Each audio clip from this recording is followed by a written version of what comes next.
Hello दोस्तों, हमारे YouTube channel में आप सबका हार्दिक स्वागत है। दोस्तों, आज हम महाभारत की एक अद्भुत कथा सुनाने जा रहे हैं। कलयुग की ये 5 कड़वी सच्चाइयां। महाभारत के समय की बात है। पांचों पांडवों ने भगवान श्री कृष्ण से कलयुग के बारे में चर्चा की और कलयुग के बारे में विस्तार से पूछा और जानने की इच्छा जाहिर की कि कलयुग में मनुष्य कैसा होगा, उसके व्यवहार कैसे होंगे और उसे मोक्ष कैसे प्राप्त होगा। इन्हीं प्रश्नों का उत्तर देने के लिए भगवान श्री कृष्ण कहते हैं, तुम पांचों भाई वन में जाओ और जो कुछ भी तुम्हें दिखे वे आकर मुझे बताओ, मैं तुम्हें उसका प्रभाव बताऊंगा। पांचों भाई भगवान श्री कृष्ण के कहने से वन में गए। युधिष्ठिर महाराज ने देखा कि किसी हाथी की 2 सूंड है। ये देखकर आश्चर्य का पार नहीं रहा। फिर अर्जुन दूसरी दिशा में गए। वहां उन्होंने देखा कि कोई पक्षी है, उसके पंखों पर वेद की रचनाएं लिखी हुई है, पर वह पक्षी मुर्दे का मांस खा रहा है। यह भी आश्चर्य है। भीम ने तीसरा आश्चर्य देखा कि गाय ने बछड़े को जन्म दिया है और बछड़े को इतना चाट रही है कि बछड़ा लहूलुहान हो जाता है। सहदेव ने चौथा आश्चर्य यह देखा कि 6-7 कुएं हैं और आसपास के कुओं में पानी है, किंतु बीच का कुआं खाली है। बीच का कुआं गहरा है, फिर भी पानी नहीं है। 5वां भाई नकुल ने भी एक अद्भुत आश्चर्य देखा कि एक पहाड़ के ऊपर एक बड़ी शिला लुढ़कती आती है और कितने ही वृक्षों से टकराई, पर उन वृक्षों के तने उसे रोक नहीं सके। कितनी ही अन्य शिलाओं के साथ टकराई, पर वे रुक नहीं सकी। अतः एक अत्यंत छोटे पौधे का स्पर्श होते ही वे स्थिर हो गई। पांचों भाइयों के आश्चर्यों का कोई पार नहीं था। शाम के समय में वे श्री कृष्ण के पास गए और अलग अलग दृश्यों का वर्णन किया। युधिष्ठिर कहते हैं, मैंने 2 सूंड वाला हाथी देखा तो मेरे आश्चर्य का कोई पार नहीं रहा।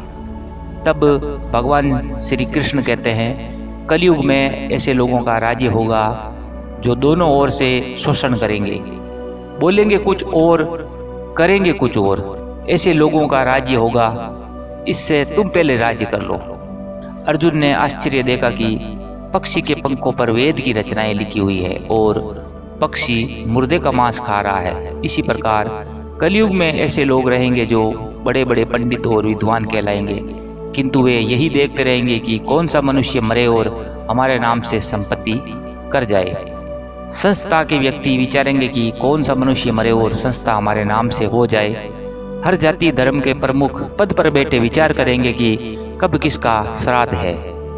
चाहे कितने भी बड़े लोग होंगे, किंतु उनकी दृष्टि तो धन के ऊपर यानी कि मांस के ऊपर ही रहेगी। ऐसे लोगों की बहुतायता होगी जो परधन को हरने छीनने को आतुर होंगे और कोई बिरला ही संत पुरुष होगा।